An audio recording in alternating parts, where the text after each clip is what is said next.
The go live button now.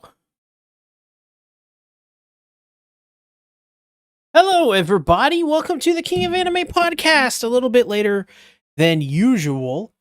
We are we're 2 hours. Like usually this is kind of around the time that the show would normally end. And let me tell you guys, I'm a little tired. Whose fault is this? Not my fault. I'm the pumpkin. You see? All right, Madoka. Or who was it? Was that Homura who said that? Yeah, it was Homura. She's the pumpkin. Yeah, it's my fault. I was drinking. Well, hello everybody. Welcome to the King of Anime podcast. If you're not already familiar with what this podcast is, basically a ripoff of Anime FMK. Satsuki would say they ripped us off, but I don't know how that's possible unless there was some sort of time rift like in Steins Gate or something.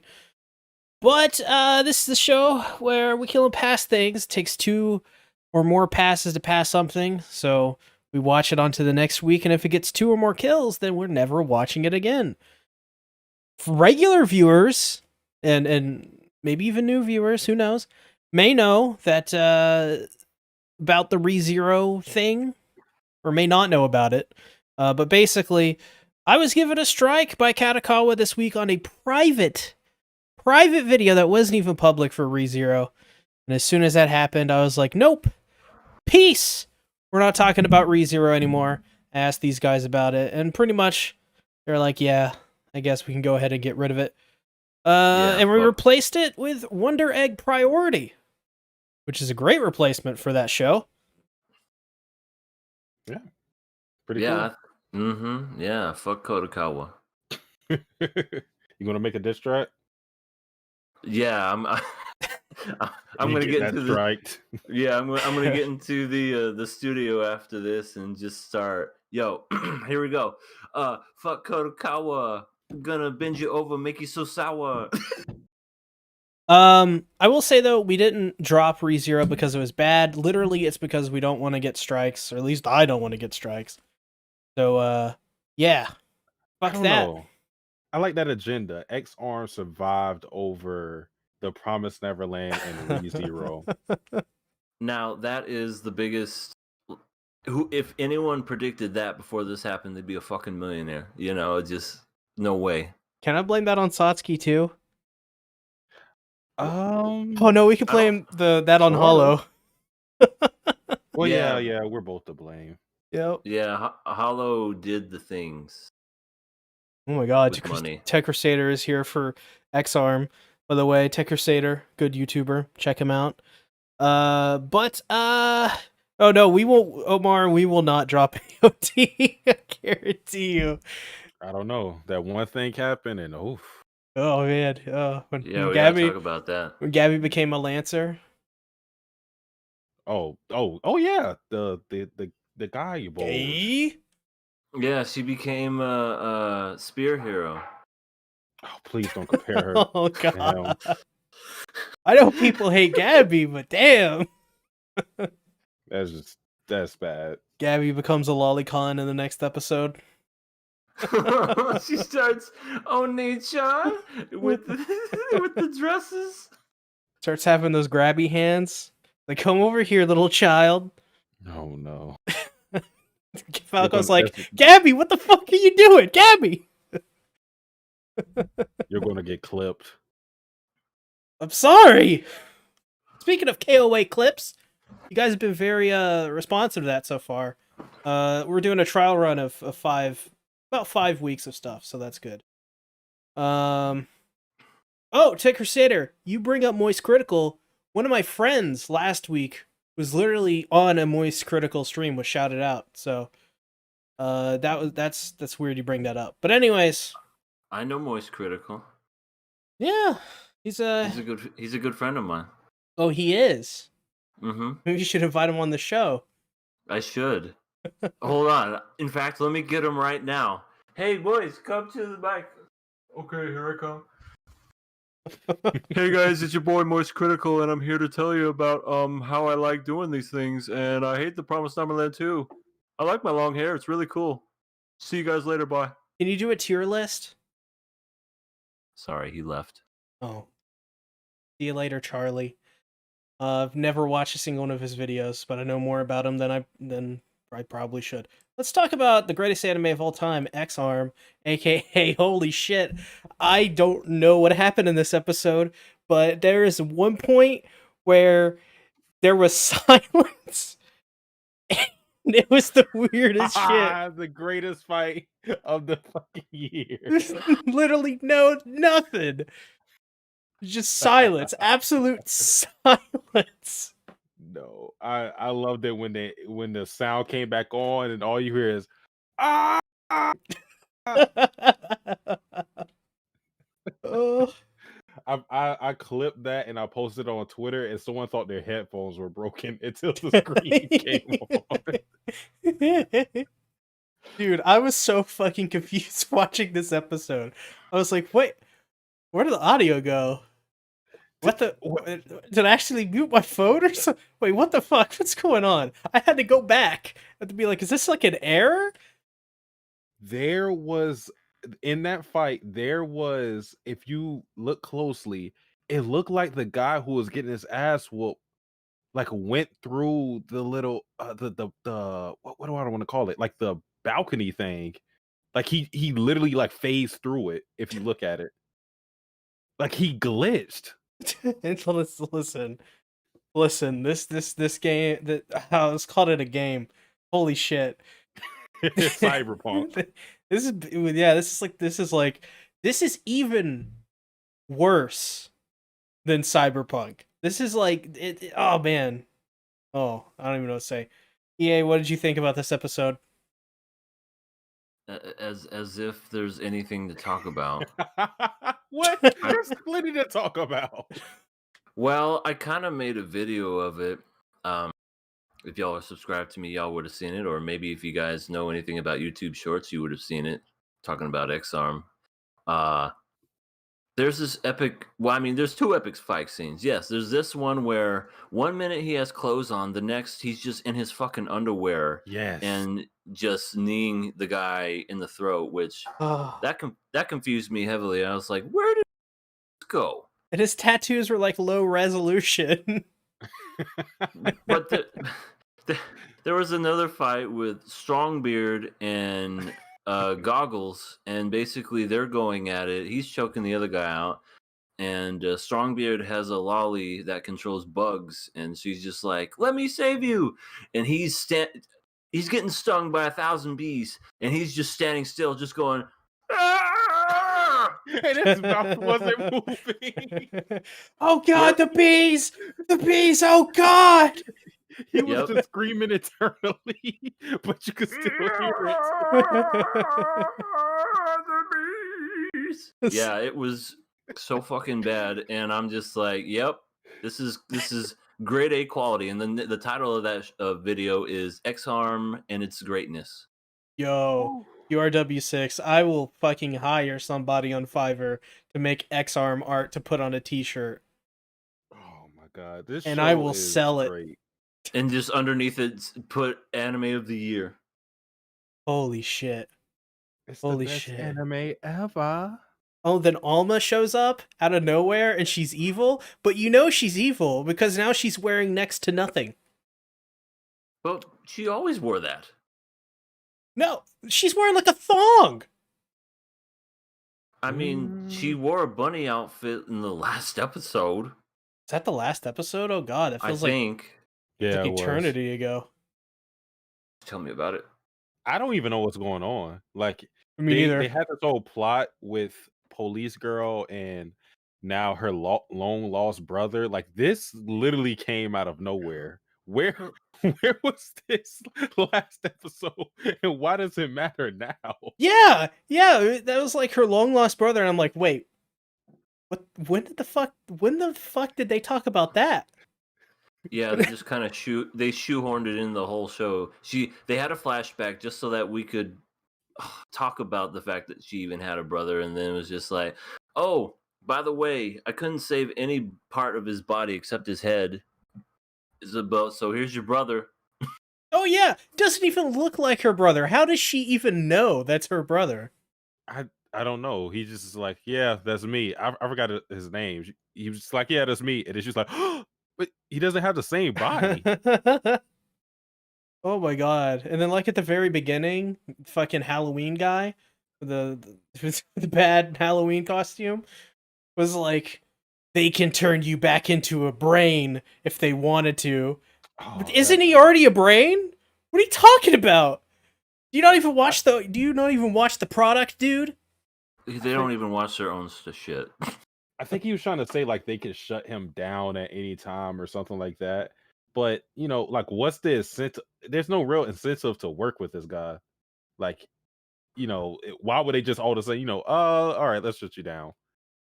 I'd rather work with them knowing that at least I have a shot at living than work with Skull Guy who probably has like expendable, henchmen and whatnot.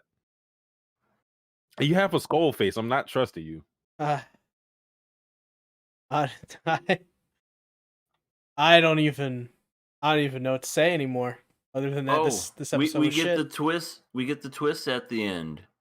We finally get the evil person in the shape of PlayStation graphics. Oh yeah, he was like a fucking troll. You know that thing whenever you go bowling and you see those animation graphics whenever you get a spare or something? Yeah. Oh god, That's what he looked like at the very end. He was like, "It is me." He had the worst voice, by the way. "It is me. I am." What's the villain's name?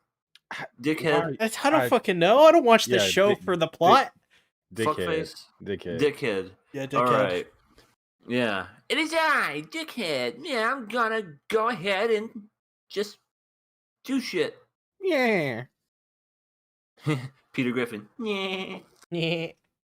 He, Tier, Tier. Griffin, Peter Griffin. Yeah. Ah, crap. Oh, I forgot about this. Remember the girl who was in the virtual world when Yes. they were? Where the fuck did she come from? How did she manifest in a real world? They no fucking clue. I don't know. No fucking They didn't clue. even explain it. The guy said, "What are you doing?" He said, "Like, what? Okay." He said, He's we met your avatar in the VR world, and now you're out here." And then she didn't explain how she got there. She's just like, "Yeah, all right." I just manifested into thin air.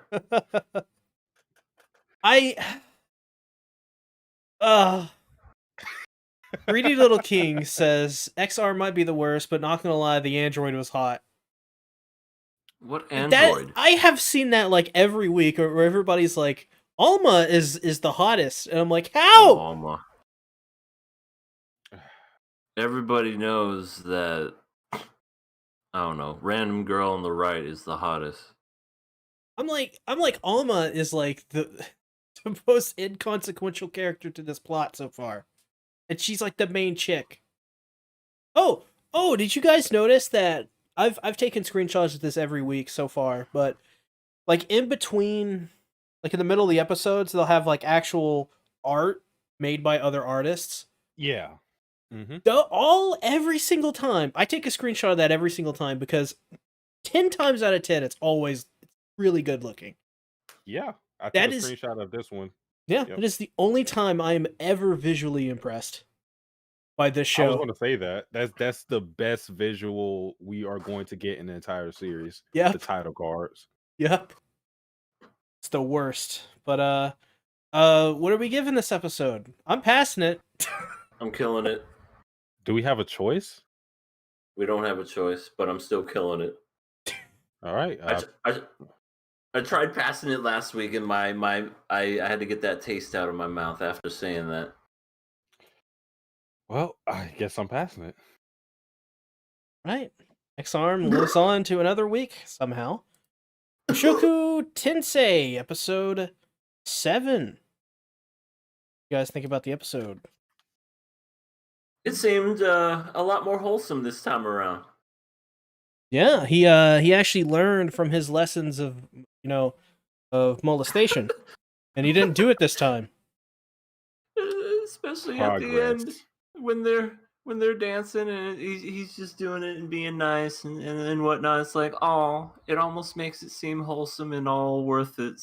Even though the last episode he felt her up and down.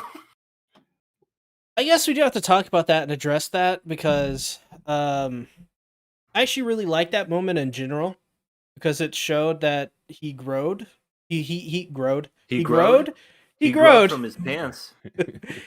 He grew from the last experience he had doing that and decided not to do it because it made him look like a really, just kind of like a shithead. I don't lie. Yeah. This episode did a lot to repair his character, to me, in my opinion. Not a lot to repair the character of that side dork that's feeling up Roxy, who's doing the same thing. Fuck that guy. Hasn't it been like years or months now, and he's still year. Still going? Yeah, it's been a year, and he still hasn't learned his lesson. He likes to smell the burning flesh. He might be a masochist. He must be. Yeah, I mean, he was going to do it again after getting burnt. Right. So, he's like, must touch the boobies, even though I'm on fire and my flesh is sticking to my bone. Alejandro says, I keep liking Eris more and more. I think that is something that is really cool about Eris, is that she just, with every episode, she just gets better and better. Not just as a character, but in terms of like a person, she learns a lot from these experiences that she's having. And by the end, she has some sort of noticeable improvement. I'm still not a fan of Eris. And it's coming from a person who usually likes the characters that people you would think dislike in general. Because, I don't think, at least how Eris started, I don't think she was going to be like a fan favorite character or anything like that. But we usually see this with the Tsunade archetype, like they start to warm up and then, they get better over time.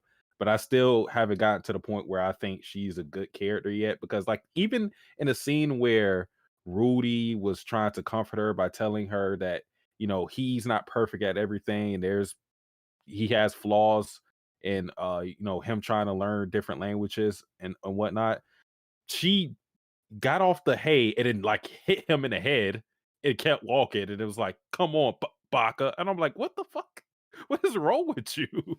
Well, I think that's the more annoying part of it. I think that is something that where I was like, do we really need to continue the hitting thing? And like, I get that she's like a tsundere and all that, but I do think that by this episode she wouldn't be doing that anymore. Like, what? How many episodes have we spent with her? 3? This is the 3rd. Yeah, 3. Yeah, so I think by now she wouldn't be doing stuff like that. But yeah, she's definitely better this episode, but I still don't like her yet. The door is still open. Like, she showed glimpses of turning over a new leaf because she was grateful towards Rudy, like after the whole dance. She was going over about how amazing Rudy was, and after Rudy gave her and Ghislaine the wands, gasoline. Gasoline. She thanked them. Treasured it. Yeah. Well, not as much as the ring, because like with the wand, she was like, okay, cool. With the ring, she's like, oh shit. All right. Yeah. I actually like the whole ring thing, just in general. Because gasoline is like, here's this ring. It protects you from bear or wolves at night if you wear it. And then she's just like, it's a bunch of bullshit anyways. Superstition. You can have it. But yeah, it is a nice ring. The freaking grandpa is a pimp. Oh yeah. God. He I mean, if I've seen one thing or should I say, I've learned one thing about the show is that everybody's having sex with everybody in this show. Oh, and yes. And the grandpa, even Rudy made a comment. It's like, it's too fucking early to be doing this shit. It's too early for this. And then he's walking upstairs, still waking up from his slumber. And then, we have the house maiden. I don't remember what animal she was, but she just leaves, and he's just like, "Yes, I just had sex with a female." All right. I like how Rudy's like, maybe he's doing it to. Oh wait, no, he makes notice of his personality. Like after he has sex, he seems so different. Yeah, oh yeah, he wasn't as I don't know, in your face about everything. He was just kind of relaxed. He's just like, "Yay," like he just smoked a bunch of weed. Just hey, That's his weed. I'm yeah, right. That's that's his downer. He's just like, I'm ready to take on the world. Rudy, let me talk to you. Sit on my lap. We'll tell you a story. I don't think I want to sit on your lap, dude. I mean, okay, not the lap area, at least the leg portion. God, what the fuck am I talking about? Next subject. Alejandro says Gramps was in post nut clarity. I mean, that is. Yeah. I know that. I was okay. Yeah, I know that feeling. Oh, You just start thinking about shit after that happens. You're just like, we're just all little dots spinning on this fucking globe, man. What's our purpose in life? What is You the just had meaning of life? you just had sex, didn't you? Fuck yeah. oh Lord. What else happened in this episode? Well, since we're talking about the ending, or actually no, since we're talking about the bunny girl thing, What? the maid that the guy had sex with Oh yes. earlier in the episode, those Rudy and I forget the other guy's name, but they bonded over the animal people, which I thought was funny. They bonded over sex. No. Earlier, like in the middle of the episode, they were talking about how cute they thought all like the demi-humans were. Oh yeah, that was With, I like think their that was the ears and father. stuff. Yeah, they were bonding over their fetishes, pretty much. Yeah, that's right. That's right. They were. Can we talk about how great Rudy is as far as like an artist? He makes his own damn models. Oh yeah, that was a thing. Yeah, he doesn't paint them though, but he makes the models. Holy and shit. I realized I took a screenshot of him looking up the sculpture's skirt. I didn't delete it. Fuck. Okay, more Cancel 'em. Canceled. Oh yep, there it is. I took a screenshot of that and I was like, damn it. Gonna have to go back and delete that later. Never did. It's fine. Just know that it was an accident. Wink wink. It was. Yes, I believe you. Wink. Why are you winking? No, I'm not. I'm just accepting the fact that it was an accident. It was. Oh my Okay, god. then. I'm gonna die. So yes, the sculptures, he's very good at them. Yeah, he's good. And somehow he sold it to the merchant and it made it all the way to her. To Roxas. Wait, no. Roxy. Roxas. I said Roxas. Fucking Kingdom Hearts over here. Are we Yeah. ready to admit that Ghislaine is the most wholesome in the series? Gasoline. Hell yeah. She's amazing. She may look like she needs clothing, but Oh no, she's she strong. does. Well, to her maybe not, but she's really good. She's very I'd say she's wholesome. She doesn't really think she was about to explain to Rudy about how she got it on with his dad, but at least she was polite enough to stop when he was like, you know what, I don't want to know. Just keep that shit to yourself. She seems like the kind of gal that if you get her on the right subject, she would reveal a lot of her personality. But otherwise, she seems kind of like very neutral and just the vigilant, just kind of third wheel. That's just kind of chilling. She's super strong, and yeah, she does seem pretty wholesome. Yeah. The reason why I say this is because she like seamlessly goes into the or she switches the master and student relationship between her and Rudis. It's kind of like, she does the sword training, and you would think that someone who is like that age, and like I said, is a master to Rudis when it comes to sword training. You would think that she would have too much pride to then turn around and become a student, but you know, she just is kind of like an easy transition for her. She just tries to improve, and I kind of like that. And she was also very grateful when she received the wand. Yeah, she's a lady of fine things. This is true. Just not fine t-shirts. Shirts in general. There is one more thing. I don't think we have any more evidence than we did last time I brought this up, but we have Philip's wife. Like, what is going on with her and Rudy? Uh I think it's what you said, Sasuke. I think maybe Paul went ahead and had his way with Philip's wife. I feel like it's something deeper than that. Yeah, very deep, if you know what I'm saying. He would be oh my god. he'd be filling up all over. The only reason why I think it's deeper than that is because it's 2 episodes of us just getting, a glimpse of that. If it was something as you know at this point it's fucking routine for Paul to, fuck some other woman, and that comes back to bite him in the ass.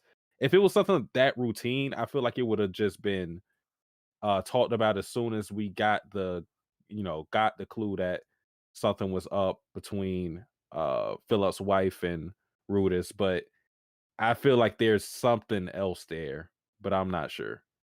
I have no clue what it could be.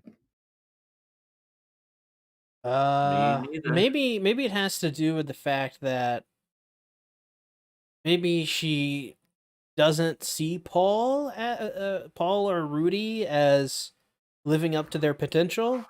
And maybe like Rudy is an example of that potential being wasted because like he's related to this like, the royalty, and we see that he's kind of out in the middle of nowhere living this very wholesome, live off the land sort of life in relative peace. So maybe that's what it has to do with, and she just doesn't like him being around because of that. I know what it is. Uh-oh. Paul is a fucking Marleyan. Oh And, shit. and all right. Well, I Satsuki did would not figure know. this. I have no comment on that. I mean, what I was thinking is this is like a long shot thing. Again, I'm only saying this because I really have like no idea, but I was thinking about the possibility of her like knowing that Rudis is reincarnated, and that would make the whole situation weird if she knew about that. But Ooh. again, I feel like that's like a real big stretch. But I'm just at this point, I'm just thinking of shit. I have no clue what it could be. Well, since this show is so pervy, maybe it's also because she's got a thing for Rudy. No. I hope not. Oh damn, I like him in his 7-year-old strut. No. If it's that, Listen, this is Mushoku Tensei. Yeah, but technically nobody who is like 7 or 8 has got it on with an Or maybe older person. Or maybe I she's was waiting for Rudy to get it on with Gessling, and that never happened, thank God. or maybe it could be for the fact that maybe she doesn't like Rudy being around Eris because of whatever pride, maybe. I don't think it's that, because she was angry at him before he did anything, before he even met Eris. So like, I mean, there, it could just be the prospect of him being there to teach her, maybe. But again, like, as soon as she seen him the very first time, he met Philip, and then he saw her, and she had like this look of disdain for him. So I don't know what it could be. No idea. Maybe Rudy stole her drugs or something. Who knows? Stole her weed. Maybe she just thinks he's ugly. That could Oh, be it. That could yeah. be it. You smell like shit. All right. Well, didn't Rudy like glance directly? Probably not a glance. It's more like a stare directly at her chest. Well, I mean, have you seen the size of those things? Yeah, but it's boobs. It's not like like this incredible See, thing you've never. It's like he's around. What? He's Wait. around gasoline all the time. You- Gasoline's got like probably see her areolas.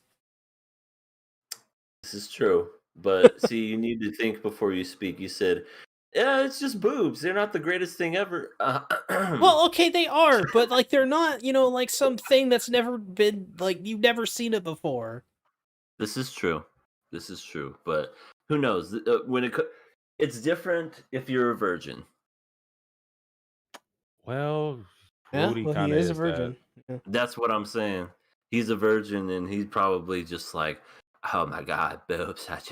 I just want to get all over them. I just can't imagine my life without them. It's just so amazing. I don't know why she hates me." That's a mid 2000s Hoobastank song. I don't know. I don't know why she hates me. That's pretty accurate. I mean, is it not? Oh Lord. What is the thing in the sky at the very end? Because he wishes it would rain girls. Do you think that'd be funny if it actually did? If this show gets to the point where it starts raining women, I might just jump out this building. It's raining women. Hallelujah, Hallelujah. it's raining women. Amen. Yeah, absolutely soaking wet. I have no clue. I don't know what's in the sky. I don't know. Me neither. You're asking peoples that don't know because I don't know. Maybe it could be like an incoming disaster. Like you know how Shield Hero had like the waves of enemies that had to fight every now and again. Yeah, Maybe it's like that. Oh yeah. I miss Shield Hero. Yeah, we may not be talking about it if Katakawa keeps being fuckboys. Katakawa owns them too. Yeah, they're doing the same thing with ReZero. They're doing to Katakawa or the Shield Hero. Well, fuck them. I agree. I like Shield Hero. Yeah, me too. I wanted to do my impression of a Fulali, and I'll never be able to do it now. Yeah, you'll get copyrighted. Yeah. Could you imagine the freaking Fulali sound? You have been copyright struck from this point in the video, and it's just me going. It's not even going to be Katakawa. It's going to be the Fulali Queen. Oh God. Oh, what was her name? Mele something. Maleficent. You could literally just make up a name on the spot, and I would agree because I don't know. Delirium. There was Melisandre. Melty. There was Melty. Bitch son. That was Slut Melty. Chan. Fuck. God, I can't remember her name. It's okay. It wasn't important. Something Q Melremark. She was great. It had a bad CGI T-Rex. That's all I remember. Never forget. What are we giving this episode? I thought this was a really good episode. It's like the meme from Dumb or Dumber. Can't believe you did all this shit. You completely redeemed yourself. So yeah, it's getting a pass from me. Yeah, this is pass. Oh, and the Fulali Queen her name is Victoria. Oh, that girl. Okay, I was talking. I was the Mel remarks. I was talking about them. But yeah, Filoria. Pass. Yes. All right. Now for me, sama. Wonder Egg Priority, the replacement to ReZero. Because Katakawa is being a little bit of a bitchy boys. Just briefly, what did you guys think about your first impressions of this series? I think I am the guy to turn both of you guys on to this series, if I remember correctly. Was I? I think I I don't watched know. episode 1 and I was like, you guys should I check this out.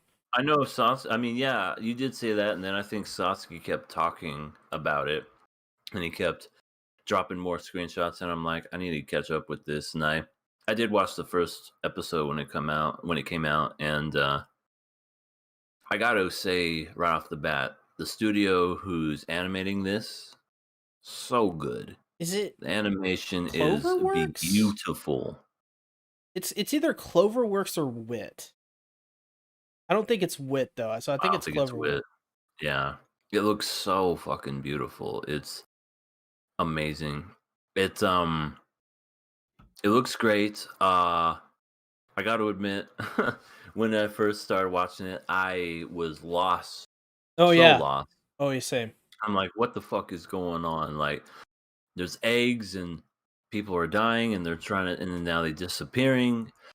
I had very huge, um, what's a Madoka Magica vibes Yeah. from this show. Like, it just reminded me of that the more I kept watching it, and I, uh, I absolutely I enjoy it now. I think now that I'm all caught up and now it's kind of coming together with story, I can really appreciate I can appreciate the show overall. I thoroughly enjoy it. Yeah. This feels like a more, because it has similarities to Madoka Magica, but there are definitely key differences, obviously. But this Oh yeah. feels, so I'm not trying to, say like I'm not trying to make a tired comparison here. But Wonder Egg Priority to me seems very much like a more modernized and more dark take than Madoka Magica, and that's really weird to say because Madoka Magica was a dark magical girl show. Mhm. But I would say that some of the subjects and themes they deal with everything being about the character committing suicide and helping people move on to the afterlife and dealing with all that. I think that, like, I'm not trying to say, one's darker than the other, but I think that is a very heavy theme that a lot Yeah. of people like when they started bringing it up, like I kind of cringed a little bit because it's such a dark subject matter and it's really hard to, I don't know, it's like anything, like, I don't want to say controversial, but like something like that in like your media. Like it's uncomfortable. It's an uncomfortable conversation. You don't really want to address the elephant in the room, but it Mhm. does. And I think this series, because it does that, I think it's too early to tell, but it could push storytelling in original anime forward a little bit more. Is this the original anime? Yeah, It yeah, this is. is completely Wow. original. It's not based off a manga or anything. Yep. Wow. This, and because of that, Who wrote um this? I don't know, but whoever did, they're very smart people. That's I'm for gonna look sure. them up. And they're very people smart. Because a lot of, like, the way they handle a lot of the subjects and themes of this is really good. Um but I'm gonna go out on a limb here, and just because of it being anime original, I think you can definitely compare this series in terms of if it's good, like if it keeps going at this quality, I think you can like give it the seal of approval that, like, hey, this is about on the level, maybe a couple notches or a notch below Madoka Magica or Evangelion. I think he could get there by the end. But yeah. Sasuke, what'd you think about your first impressions of this show? First impressions of it, I thought it was good. The first episode out, like you guys said, it looks good. Animation art is on point. It looks very colorful, and the designs of They have a specific name for them, but I can't remember it right now. I'll just say the monsters that we're fighting inside the world of the eggs and whatnot. Those are really like trippy and creative. So I think the Madoka Magica comparison is valid in some places because we're focusing on a cast that is all girls, pretty much, at least our core cast.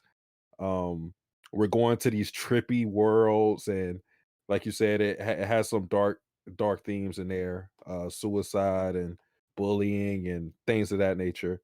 So my first impressions of it was I thought it was really good. Thought it was really good, and knowing that it was an anime original really enhanced it for me because then I knew like I couldn't get spoiled. Like that's a good thing for me. Yeah. I knew nobody could spoil me, Oh, I'm so and I excited. could just have fun. Right. This guy, I think it's a guy or girl. I can't tell by the name, but this is their first adapted screenplay. Like I don't think they've done any. I mean, it looks like they have 3 mangas. I don't know any of them, but this is their first like work as far as like an anime. They haven't done anything else. Good first job. Yeah, very Snap. good. I mean, there hasn't been a single episode so far where I'm like, well, that was bad, or something about it was bad. So far, it's all been very solid.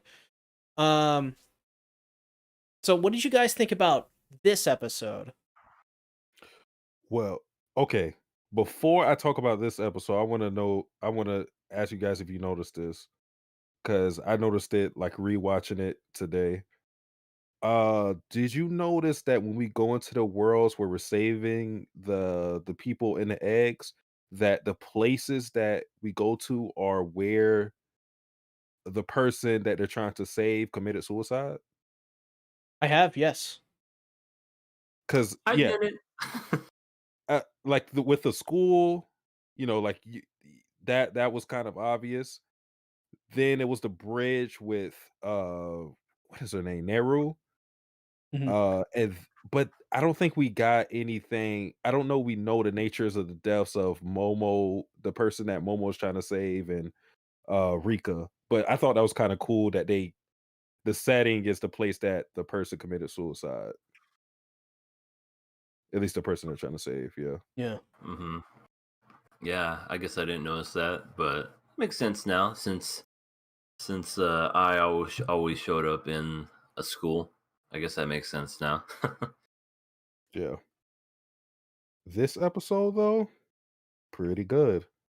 I really love Yeah, this episode. I they really liked it. they freaking what's the word?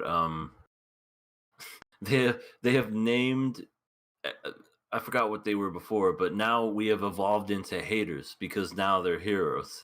And I don't know, I laugh every time I See no hear that. evil. It's like you got haters coming after you, and it's like just like us. Yeah, yeah. Well, yeah. And, th- How dare we not like molesting of young girls? How dare we?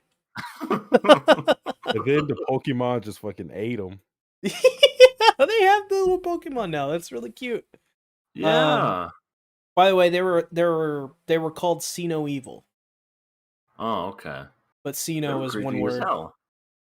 They wore like school uniforms and they carried like knives and shit, and they would just walk around just laughing the whole time. Like Yeah, they're those are creepy. yeah. I like those things, by the way, because like it's so simplistic. It doesn't like they're horrifying because there's so many of them. They all have like kitchen knives, and they look like cute and unsuspecting, but they're not coming to kill you.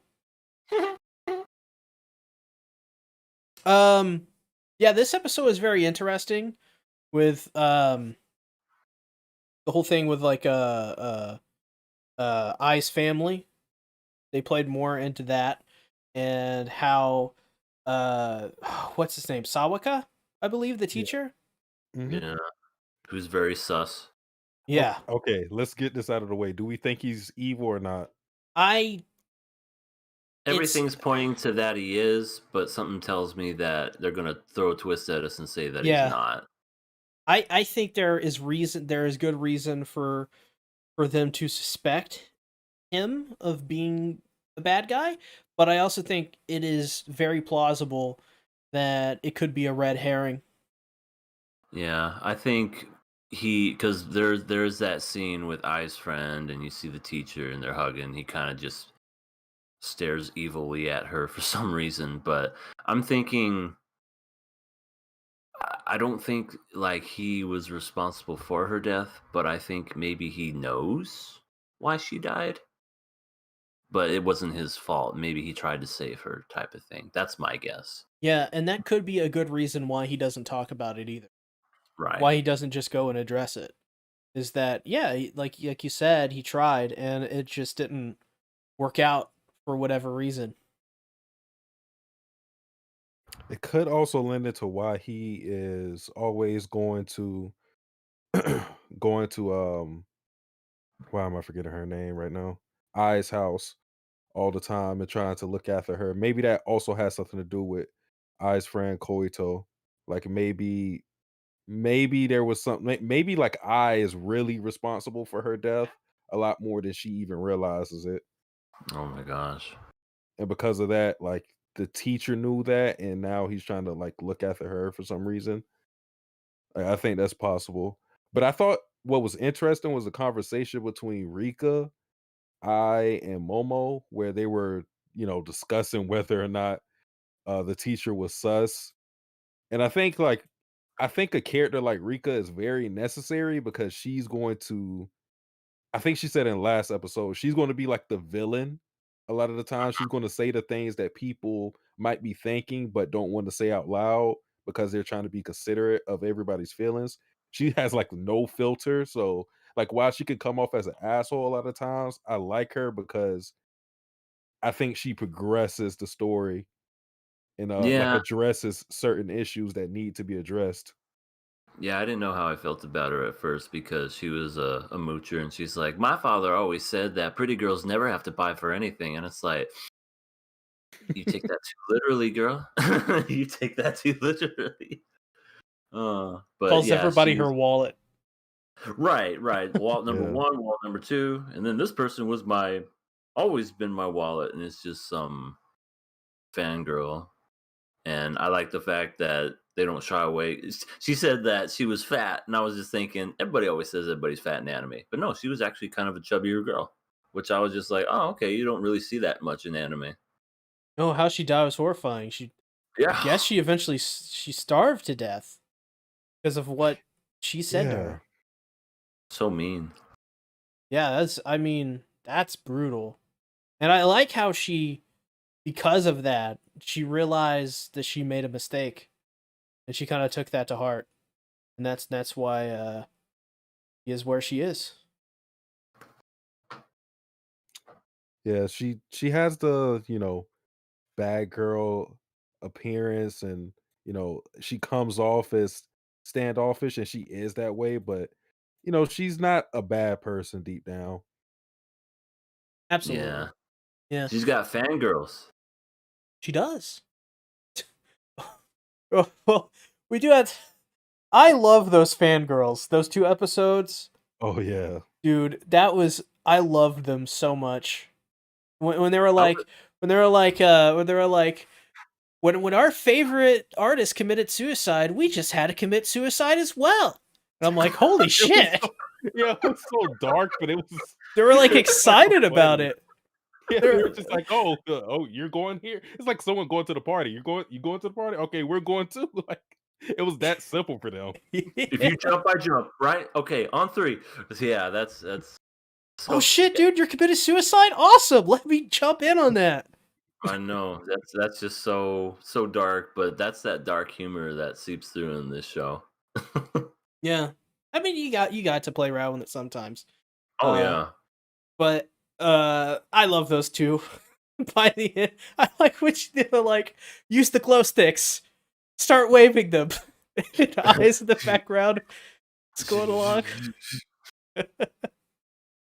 Yeah, Oh, and it seemed like they were prepared for 2020. They were wearing masks. They were protecting yeah. themselves. Well, that's normal in Japan, but yeah, they were. They knew the COVID Let me was going to have happen. let me have my imagination, okay?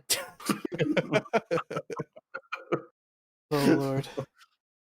Uh, so what do you think? Like the mother is this figure who seems very how to describe it with in relation to this Sawako and that whole situation or Sawaka. Uh, he I wonder how they I guess connected those two and what she thinks of him because we haven't really seen much of that in the series so far. Like we don't really know what she thinks about all of this quite yet from like a as much of a perspective as I does.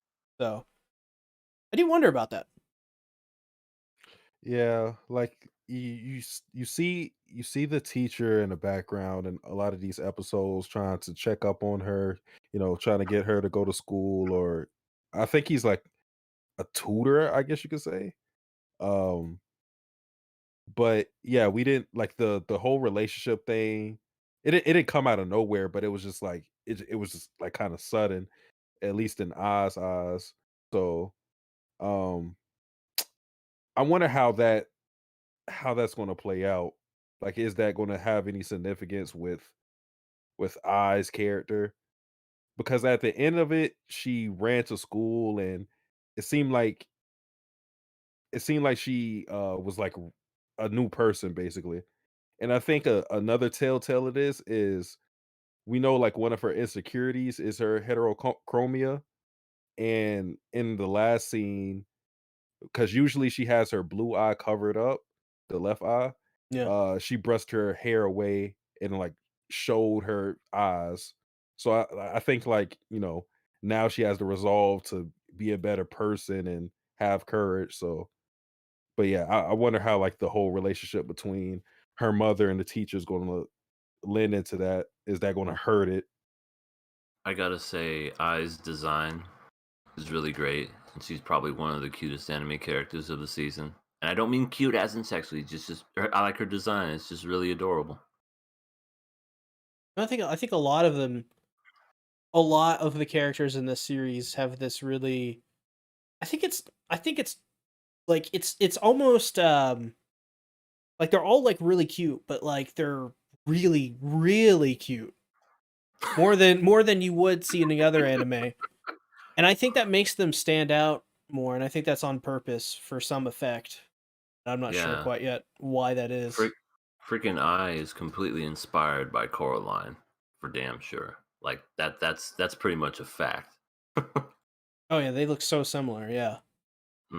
They got the same, hair. They got the same yellow shirt.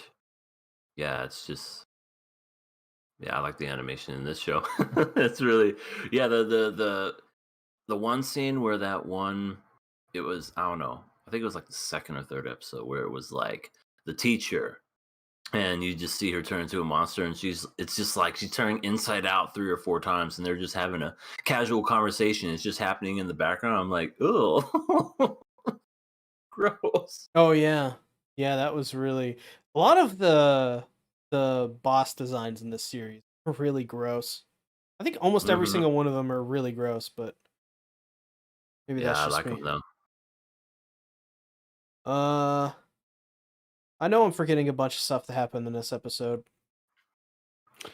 Uh, I mean, like, okay, pretty much what happened in the episode, like a quick rundown is like we had the Pokemon, we had the this time the person that I was protecting was this girl who could see ghosts. I don't really think there's much there to talk about. We already talked about the teacher extensively, and that's pretty much it. Okay, maybe Yeah.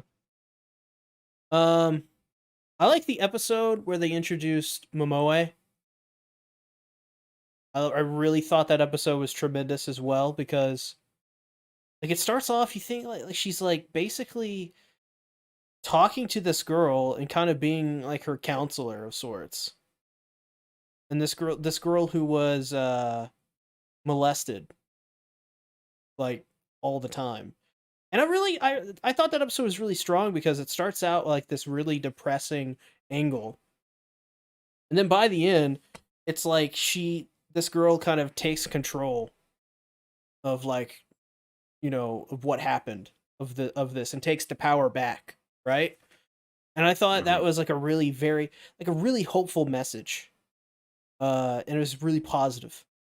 I just really like that episode.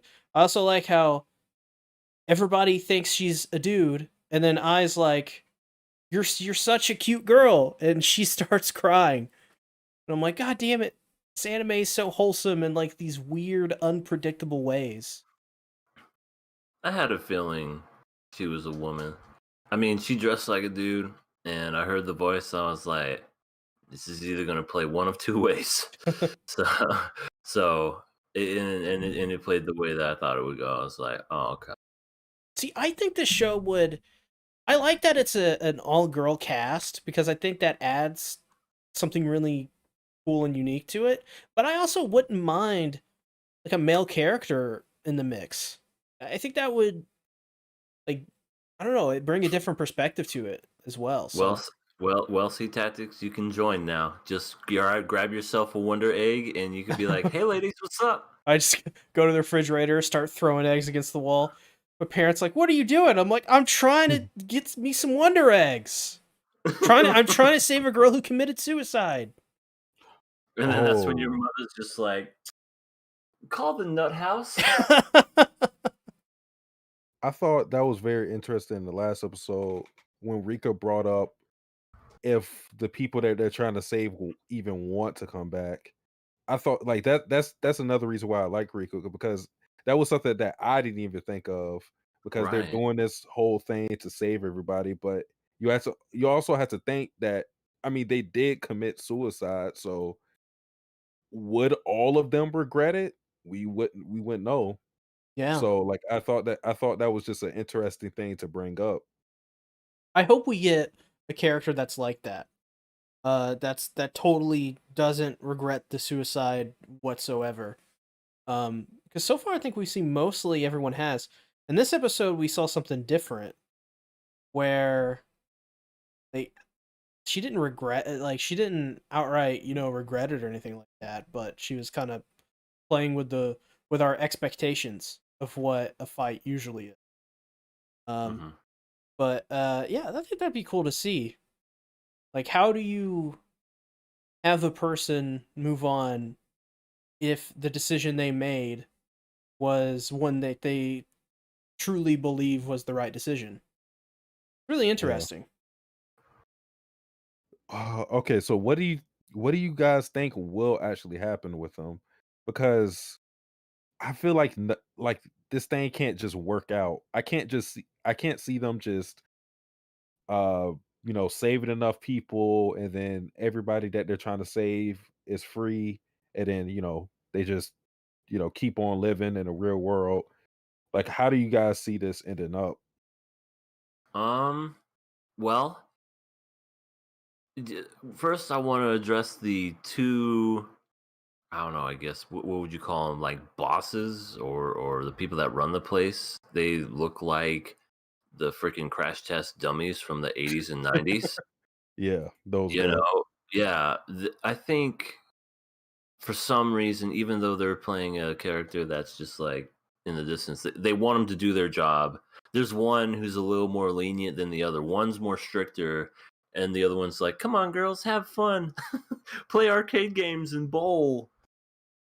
But I think maybe I don't know, like maybe they throw their hat in the ring and like maybe they'll do something. But I do think it's kind of going the way that you said, like maybe everything doesn't work out in the end. Like they go through all these trouble to like save people. They get stronger. Like they said, I'm actually getting some definition in my body.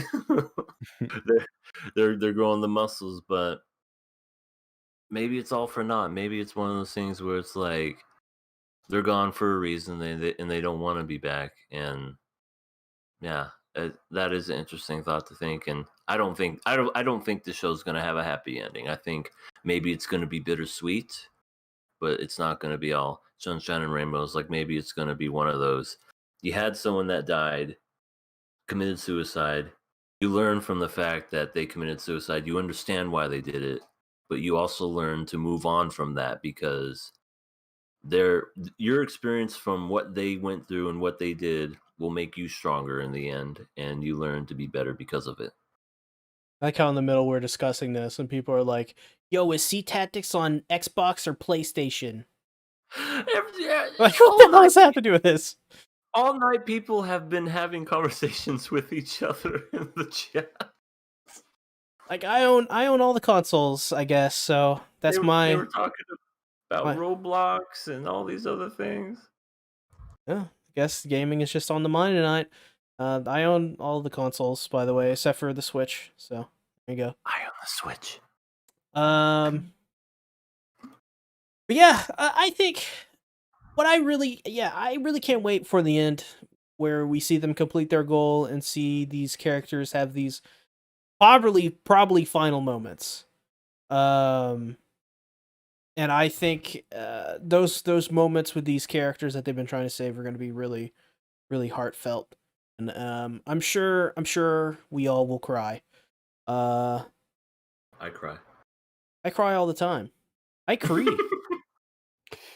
See, I think what's going to happen at the end is I feel like everybody has to break out of that statue thing that they're in because like it would be such a waste for us to not have any conversation between um I and Koito. I think that was her name. So like I feel like everybody has to get saved, but I do think that they're gonna move on kind of shortly after that. So I think it's going to be more so about the people who are trying to save them accepting their deaths rather than them coming back and regretting their deaths.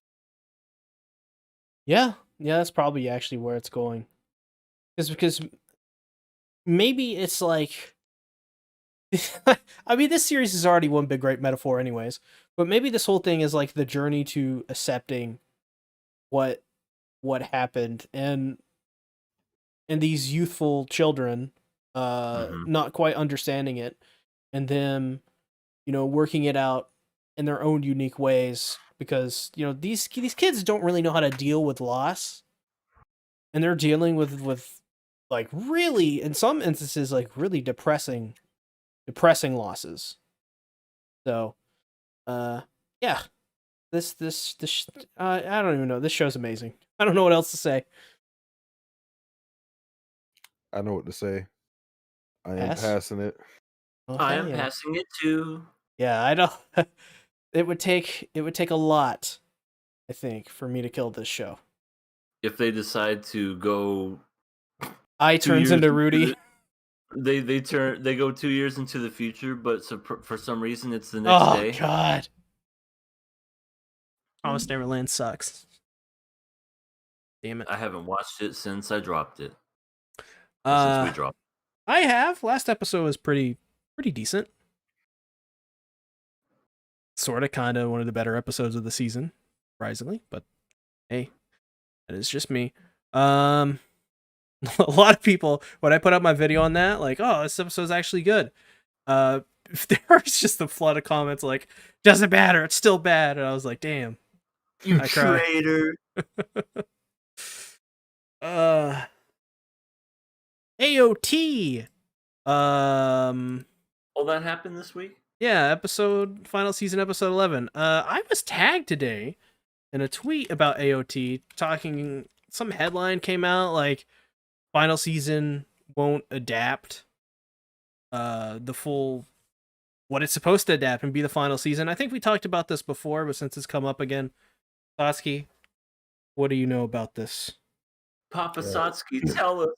I mean, it's the same situation was before. I mean, the last time we talked about it, there was, it may be 3 or 2 chapters since then that came out of Attack on Titan, but it's ending in April, so it's still in the same place. When it was announced that this was going to be 16 episodes, I knew it wasn't going to be possible for them to complete the entire series in that amount of time, and it still stands that way. Like the only way they would be able to do that is if they pull a Promised Neverland and they just skip a lot of content, which I don't think they're going to do.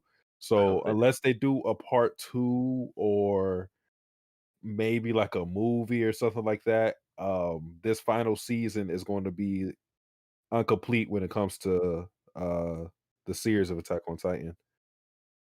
I think I don't know. I think the writers are, I hope, are a little smarter than that, and they see it's like, you see what the Promised Neverland did.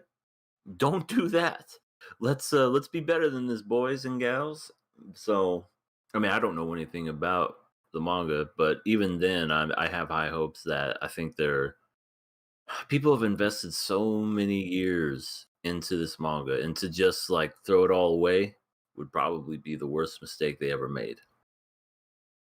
Oh yeah.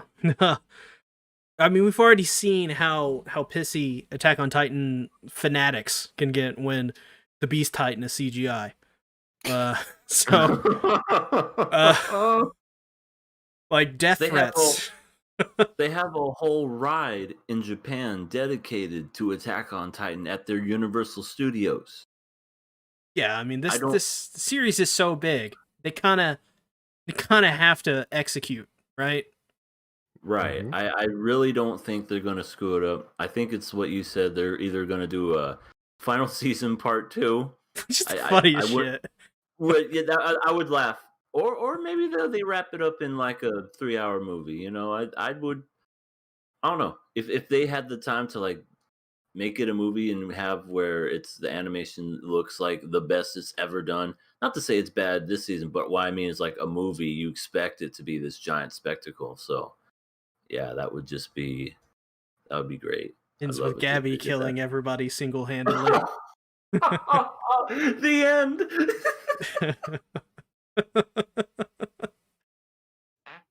Oh, yep. She just takes the fucking pitchfork and just skewers everybody. God. Die, Aaron! Die! You should atone for your sins. I mean, I guess we should go ahead and start getting into the actual episode proper. I loved this episode. I loved it because it started out with Gabby having no fucking chill, beating a guy's fucking brain in. And Falco's like, "What the fuck are you doing?" And Gabby's like, "He deserved it." Like some like Alex Jones, like conspiracy Alien theorist. scum. She has a tinfoil hat on. Now, I'm not gonna lie, Eldians, they kind of deserved it. Aliens. That's pretty good. But yeah, she had no chill. Freaking Falco had a level head the whole time. You know, if it wasn't for him, they'd both probably be outed or dead or something. I mean, even though it was found out later that the girl already knew that they were from Marley, Yeah, but which I, is yeah. I'm pretty sure if Falco would have done nothing, Gabby would have came over and just ate that woman's face with her own mouth and just it's like, damn, Gabby, stop! Yeah, like okay, fucking in the middle of fucking broad daylight while everybody's working on shit, just grabs a fucking pitchfork and gets into fucking battle stance, ready to charge. Right, Starts charging. ready to fuck some shit up. What the fuck? What's wrong with you? She is very hardcore. I can tell she was ready to stick it to the man, or in this case, the woman. You know, just straight up impaling people. They're just like, I'm just over here milking the cows, and there seems to be some goring going on over there. Gabby's just like, die, die. And you know what's funny about the whole situation?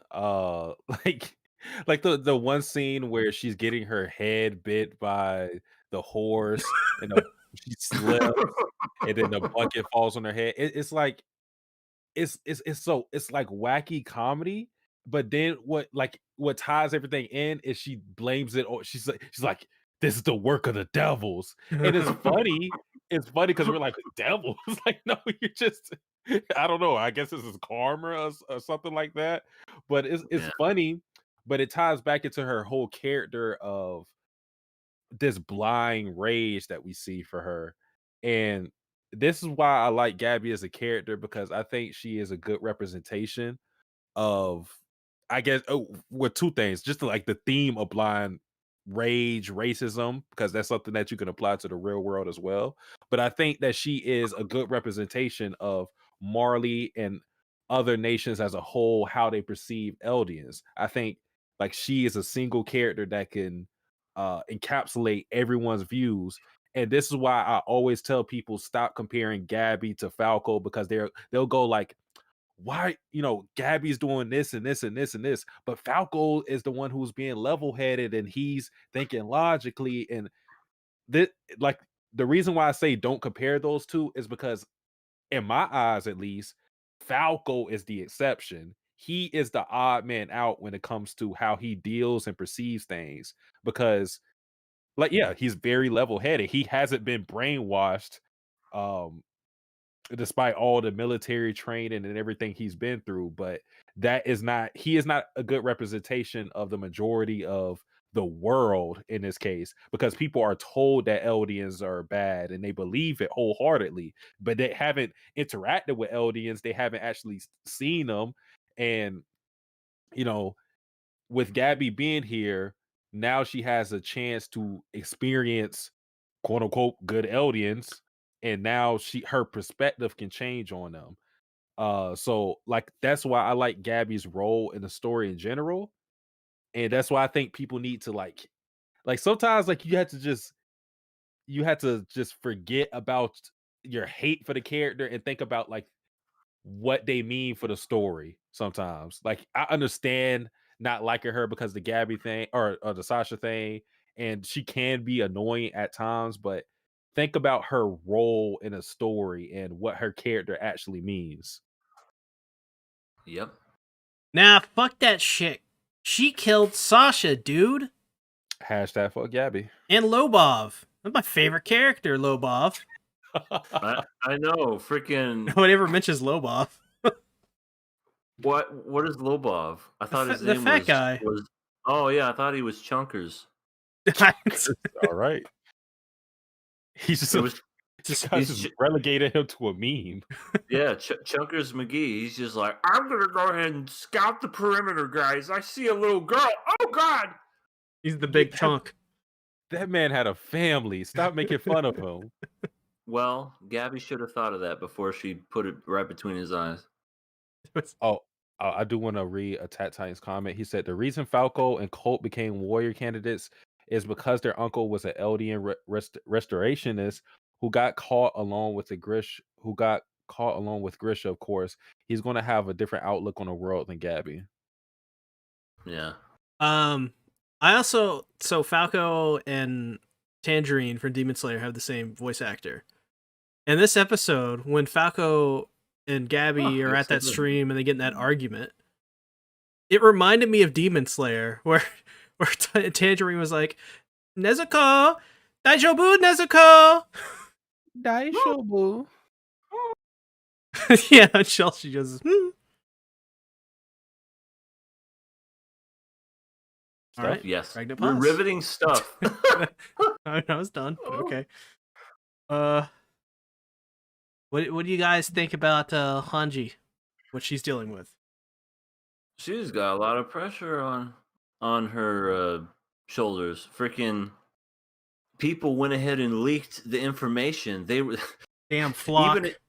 Even in this situation, and even in this world, we have people that leak stuff before it comes out. So, damn, I was waiting for that album. Yeah, I know. I want to know what happens to Aaron. Oh, man, but yeah, they yeah, freaking Flock and his cronies. It's crazy because like I almost in a way kind of like Flock because he's true to what he believes in, even if it means disobeying orders and if it means going against the grain and going to jail for it. I mean, some things never change unless we learn to rebel against that stuff and learn that the social norms aren't always going to be the norms unless they get stuff done. Sorry, I went on a rant there, but yeah, I thought that was cool. But as far as Hanji, oh yeah, she's just like, even in I think it was last episode, maybe the episode prior. She's just like, "Why did you make me commander? I didn't want any of this shit." Yeah, that was last So- episode. I don't want it. Right. She pulls a Jon Snow. I don't want it. Dude, just take the fucking crown. Everybody wants you to be king. Just do it. Yeah. I don't wanna. Right, exactly. I don't want it. This guy doesn't want it. Let's fucking kill him. Yeah. You could definitely see the weight of this position wearing down on Hanji. And I think, a lot of people will use this to say like that Hanji's trash. But to me, what it really highlights is how amazing Erwin is. And Yeah. even in that context, I think context needs to be brought up because what Irwin had to deal with was titans, mindless creatures, and they, of course, wiped out a lot of humanity within uh Partis Island. But this is a whole different ballpark. This is politics. This is war on a global scale. This is something that Irwin never had to deal with. So even when you are looking up, looking at the leadership skills of Hanji and Irwin. Of course, I think Irwin is the best, but Hanji is no scrub. It's just that this situation here, what she's dealing with, is a lot to juggle because she's dealing with like what Aaron did, which he went rogue and he did his own thing. Of course, it was for Eldians and whatnot, but again, he went against orders, so they had to confine him. But at the same time, they can't do anything to him. He let her know last episode, you can't kill me, you cannot kill Zeke because we're integral in your plan. You can't do that.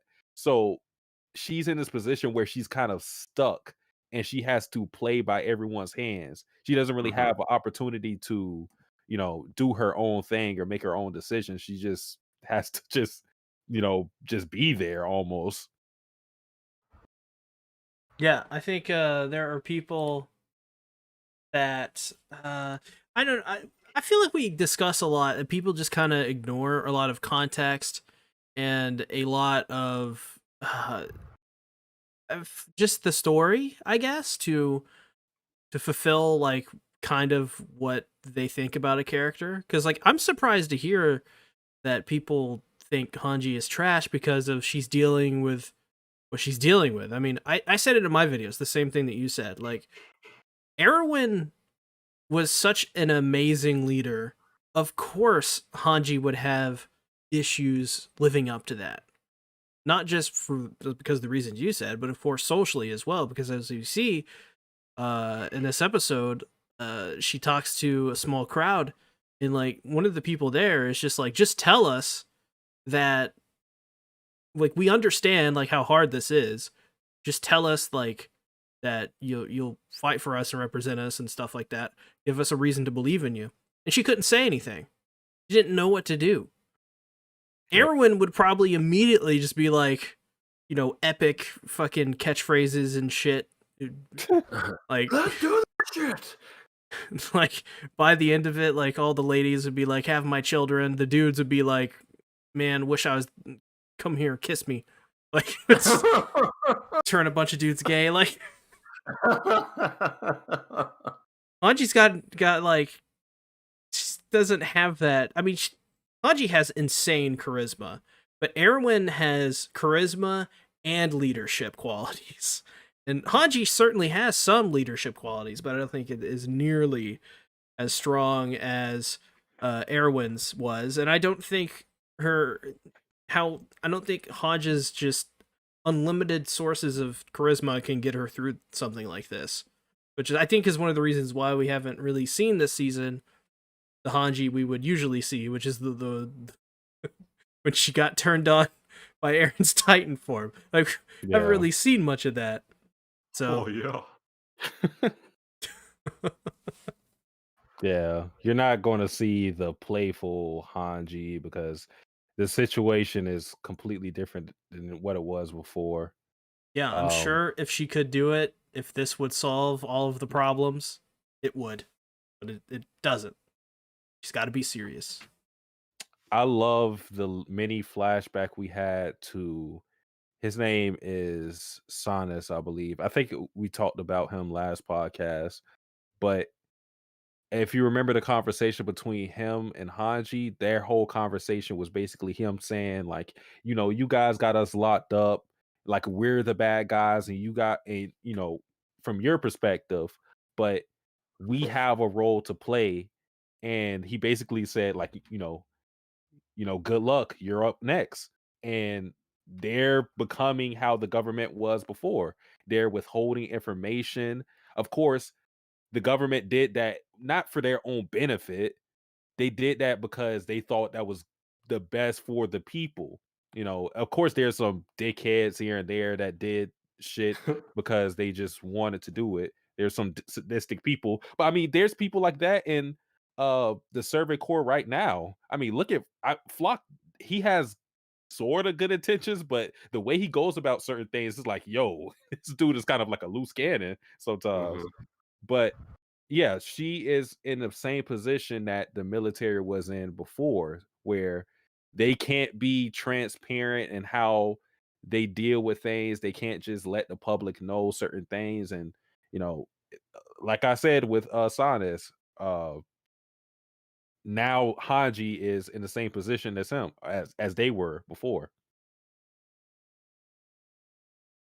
Yep. And you just knew. I remember when that scene happened in season 3. I was like, well, shit, they're fucked, and they're fucked in their own special ways. So it's very like, I mean, you have all of these different just like factions of people. You got the Aaron fanboys with Flock now, like there's just so much just stuff. You just like Hanj has to just sift through. Just a lot of shit. Just a lot of just awful shit. A lot of people demanding this left and right. You got psychopathic girl beating in your cadets with rocks or bricks and escaping. Like, it's got so much shit going on. They escaped pretty easily. Yeah. They did. I guess they only had like one person on duty that night, so I bet just Gabby like- smelled horrible. I don't deny it. Smells like blood and tears. Blood, tears, and all kinds of wonderful stuff. Speaking of Gabby, I liked the realization. I keep forgetting the blonde girl's name. Kaya. Thank you. But where she was saying, y'all need to pay for your sins and da da da da da, and she just flat out just said it. What did my mom do? And Yeah. I just thought that was just such an eye-opening thing. It's like, what did my mom do to make you hate to hate Eldians so much? And she just kind of was like thinking. Yeah, she couldn't respond. She's just like, well, because she's born and bred to hate Eldians because Eldians are supposed to be hated.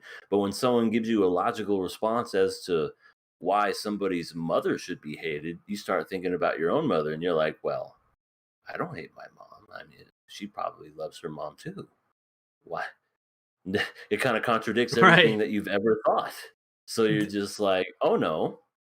It goes to I don't know what show. to say.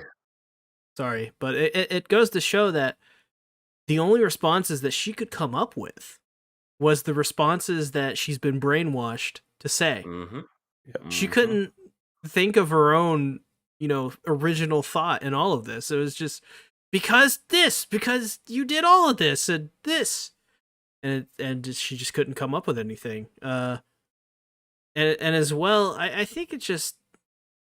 I like Kaya at every kind of turn, every response that she had, it didn't work. Like whatever Gabby said, it didn't work, and it was just like a shot, just like directly through the armor. Like it just went directly through. It's almost like it was never there to begin with, and it was kind of a brutal scene to watch. Yeah. For Gabby, because Gabby's like whole world was falling apart in that moment.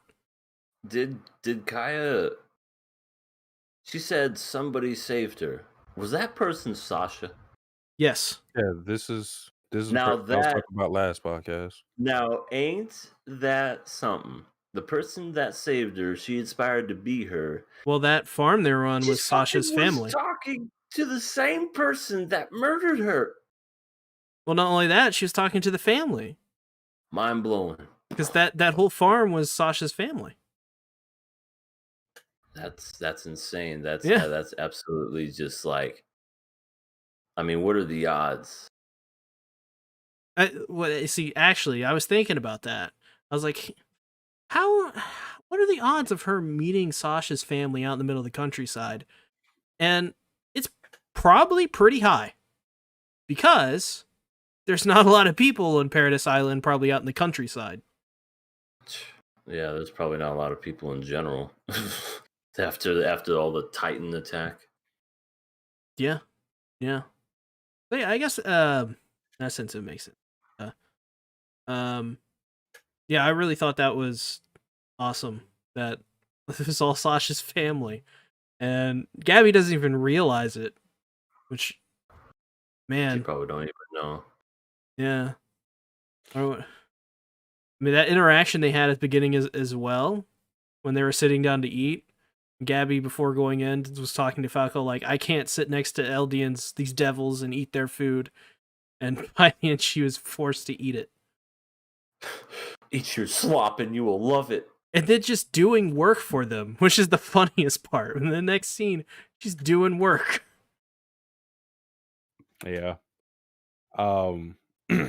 Yeah, going back to the conversation between Gabby and Kaya, like this is I just love that conversation. Like you guys already said, it just you see Gabby so full of venom, but Kaya at every turn and everything that Gabby threw at her response was just sound and it made a lot of sense. It just showed you how hollow her hatred was. And like C said, it became a situation where Gabby, you could see and feel that she was just grasping at straws. She was trying to come up a re for come up she was trying to come up with a reason to hate Eldians that she had no personal experience with up until of course what Aaron did and all of that.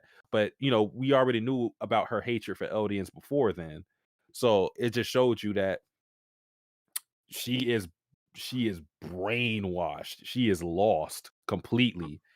And now she is in a situation where she's going to have to come to terms with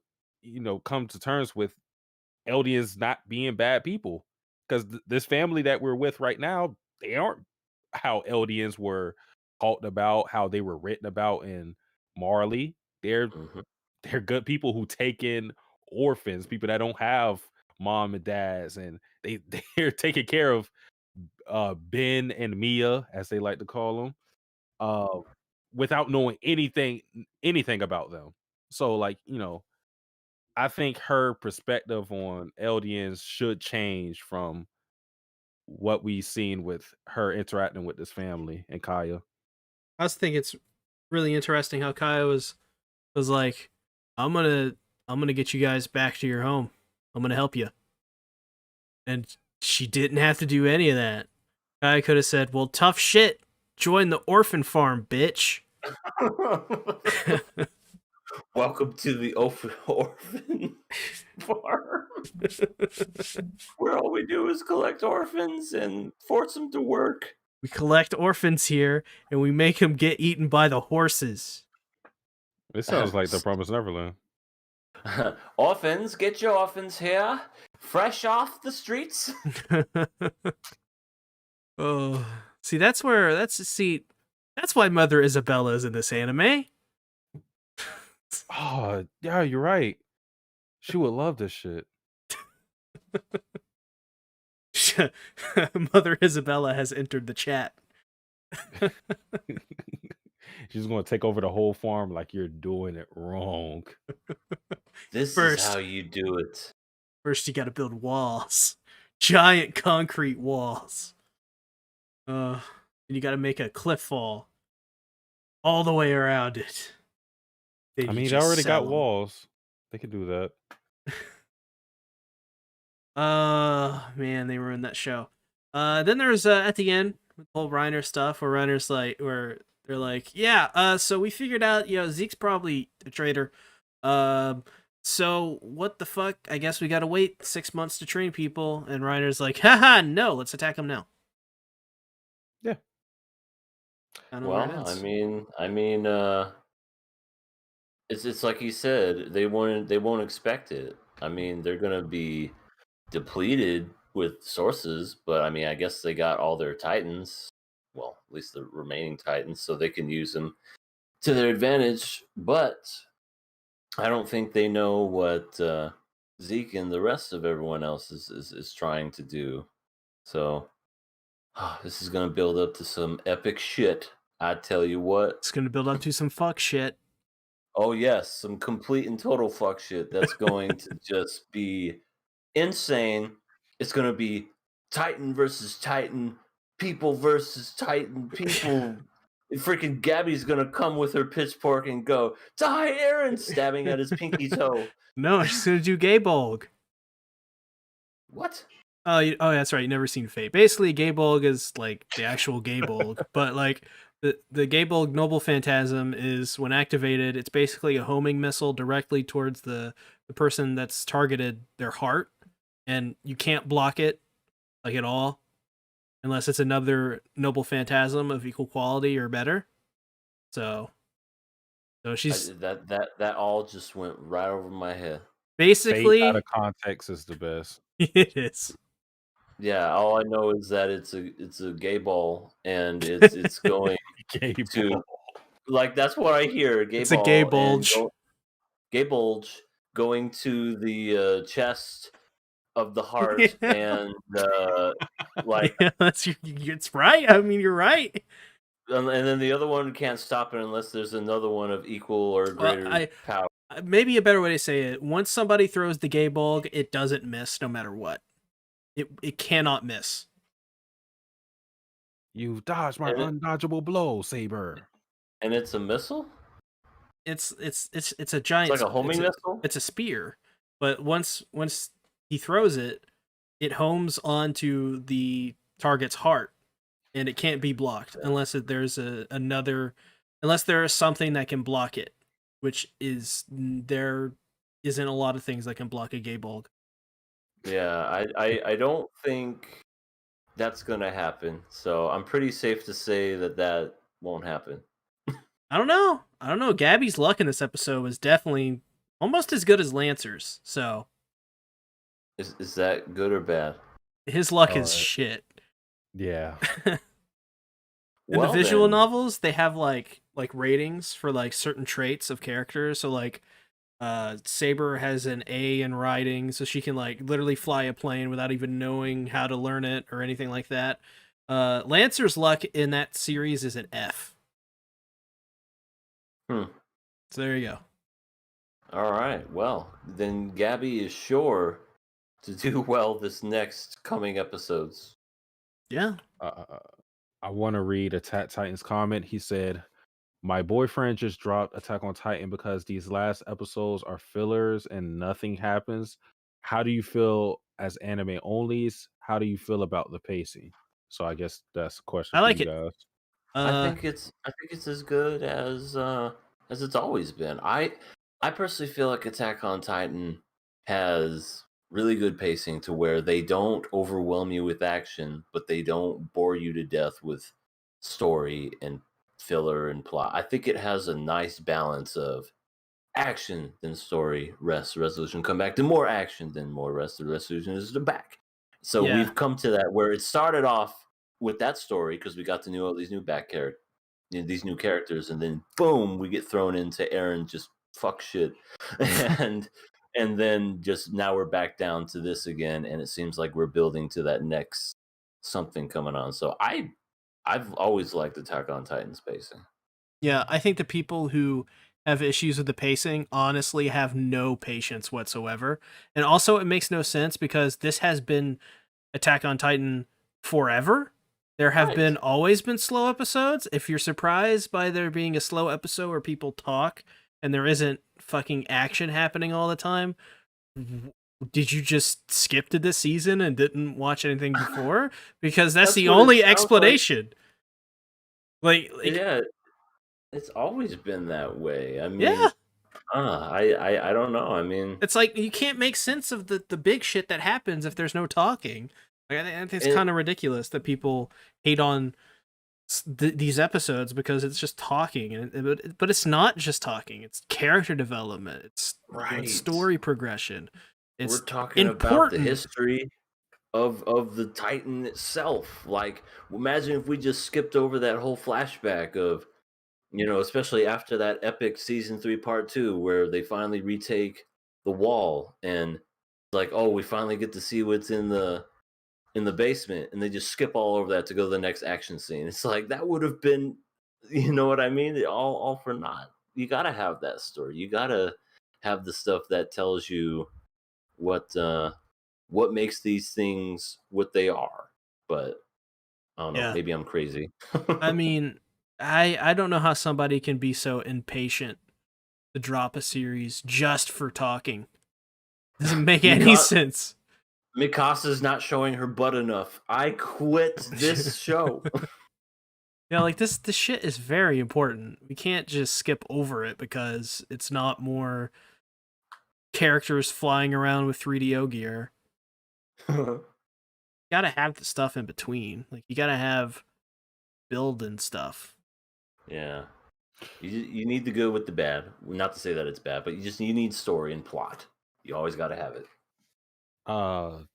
Derek Kawasaki said it was cool because it connected with Sasha's backstory. And this is the reason why this episode was one of my favorites of Attack on Titan, because it retroactively makes Sasha's death a lot better, because Sasha's death could have just been used as, what do I want to call it? I don't want Shock to call it value. fan service. Yeah, shock value for the fans to make you go, oh, they killed a character that, a fan favorite character. Everybody loves Sasha. It could have just been used as, as that, and never talked about again past, Connie and everybody being sad for that moment in the funeral. But now this is this is actually lingering on with us extending this to Sasha's family and possibly a confrontation between Sasha and Kaya and maybe even Sasha's parents, because as far as I'm aware from looking at the episode, they aren't, they don't even know Gabby and Falco's real name. They're Ben and Mia. So they don't know that uh Gabby's the one who killed Sasha. So how would they react to that if they found out? So, that could have plot relevance later on. So it's not just it wasn't just Sasha dying and us being shocked for that episode. It actually has value past the shock of it. And I like that. Yeah. That is nice. I still hate her for killing it, though. I cry. Well, I think we forgot one thing, and that Yelena. is okay. So two things. Yelena is tall and pretty. And Pixie's She's 6'7", right? 6'7", and Pixies has a thing for Yelena, and as well, Mikasa. She in her talk with Louise, whatever the hell her name is, Lewis, I don't know.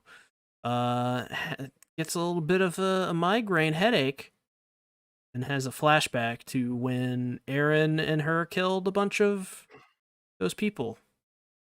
Yeah, and they were trying to be abducted. Yeah. She struck a nerve talking about it's like, hey, how are you and Aaron? Are you guys gonna break up? You think if you guys do it, he just transforms? You think that'll be bad? I don't think that she said that, but that's an interesting take to that conversation. Maybe that happened before we actually seen what happened on screen. I don't know. Could you imagine? Like Mikasa's just like, Aaron, you know what happened last time? Don't get too excited, okay? I don't think I'm gonna. Oh no, God. Damn it! You broke another house. Oh Lord. I'm sorry, Mikasa. I'll make He's you just another one. Gets his giant Right. Titan axe, starts cutting away at logs. Oh no, I thought you were talking about the fact that he can like do his hardening thing, like he can No, turn he's into like a building or something. A Titan building. That would be a horrifying building. Holy shit. There you go. Just walk into my mouth. That's the front door.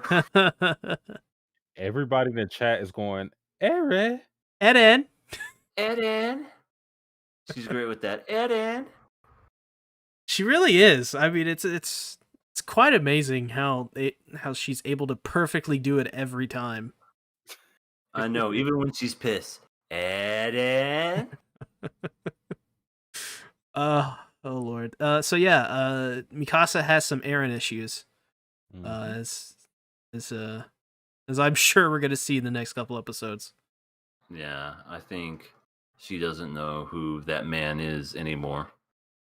You know, I think the person she fell in love with is very much different and changed. It's and like it that. bothers her. It's like that meme. Used to be friends with Eren, now friends with insert whoever's the next person she's gonna be friends with. John. Yeah, what? Hopefully, yeah, John. because Aaron, he's got a couple years left. Yep. Yeah, he's got a couple years left before he's like, well, guess I'm gonna turn into Titan dust. Is it right? Because they become dust, right? Like in Infinity Wars. We don't know. We have not seen a person who has died due to the Titan curse. I don't think so. Yeah, I'm curious to know how that even looks. I bet it is like a cloud of smoke. They turn into Honda Civics and drive off. Wow. All right. they just turn into Autobots and just Optimus roll out. This has become Azure Lane. Mikasa's like, Eren, Aishiteru. And Eren's like, Mikasa, I must go with my people. I must transform and roll out. Transforms it onto Civic and drives away. Mikasa's just like, just crying. Yeah. She's gonna cry because she doesn't know what a fucking Honda Civic is. They don't have any cars. She's like, what is that thing? That's what used to be your man. Eren's just like, I never liked you to begin with. I liked Historia. That's his final word right before he dies. Oh. Mikasa, come closer. Yes, my love. Eren. I totally got Historia pregnant and my child's in her.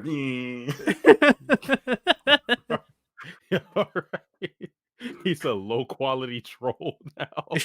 Me and Historia have been begging for a long time. For years now. How did you not notice? How do you not get these hints? Eren! Don't call me that! My name's not Eren! It's Bill! And now it's Honda Civic.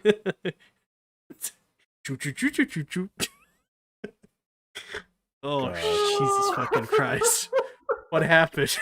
The show fell so far off the rails. We are past the sunken floor. We've gone through the crust, the Earth's crust. We burrowed ourselves into the ground like the Warhammer Titan. Yep. Except this time, not even Eren can get us. It comes full circle. Oh Lord. Passing it, I assume. Passing it, yes. Yeah, I pass it, I guess. Same. Where can they find you? Well, if you're talking about yours truly, you can find me at Everything Animated. I'm going to be doing some more shorts as of late. Or I'm going to do more shorts now. I've lost another subscriber as watching as doing this stream. So now I'm back down to where I originally was. So if you sub to me, you will see those, and I do apologize, but I think they're funny. So please sub to me, please. I also do Twitch on my Twitch channel. It's also in my I guess you could say it's in my on my channel. It's Killer Zeke 87. I do a community stream every Sunday. I want to get that back because no one's been joining me as of late. I feel so lonely on Sundays. So I just play games by myself and hope people stop by to say hi. And finally, I have All Elite Couple. That's a channel with me and my girlfriend. We recently did a reaction trailer to Mortal Kombat that blew up in views. And if you love reactions and stuff talking about All Elite Wrestling, please sub to that channel because we would love to talk all that stuff to y'all. Well, All links can be in the description, by the way, for these lovely gentlemen. I don't know how to follow that. I'm exclusive to C's channel right now, pretty much. Oh shit! You're like when PlayStation buys an exclusive from Xbox or Nintendo. I'm PlayStation. If you want to hear my voice, you have to go on SeaTactics channel or like Yeah. watch my old videos or something like that. Not doing anything, so I have nothing to plug in. So yep. All right. You can also hear Sasuke on my channel when we talked about Love Live Nijigasaki. True. Last season. That was a fun time. If you like Love Live as much as we do, come check out my channel. Sorry, I've been whoring myself out. All right. We need a season 2. Are there gonna be a season 2? We need a season 2. Oh yes, we do need a season 2 because when that happens, guess who's coming back exclusive rights to my channel? Might be me. Just a guess. I think it'll be Sasuke. Thanks everybody for watching. Thanks everybody in the chat for coming out tonight. Very much appreciated, as always. I think we got a super chat, but like it didn't show up. We got a lot of super chats, y'all. $15 in chat revenue that just did not show up. Like I did not see them at all. I don't know like why that is. Like I just did not see them on my screen whatsoever. Is there a way to like go back and read the stuff or no? 15? I don't see that. Yeah, well, up to $15. I noticed it throughout the stream. A lot of like the chat revenue was going up, so I apologize. I didn't see any of them. Like I didn't see it pop up in chat like at all. I don't know why that is, but I apologize for that. It's definitely not.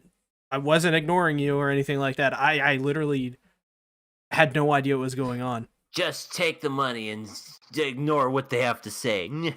Yeah, but if you were a person who donated a super chat, message me on Twitter at SeaTacticsYT or any of these fine gentlemen's Twitter, and it's at the top right now.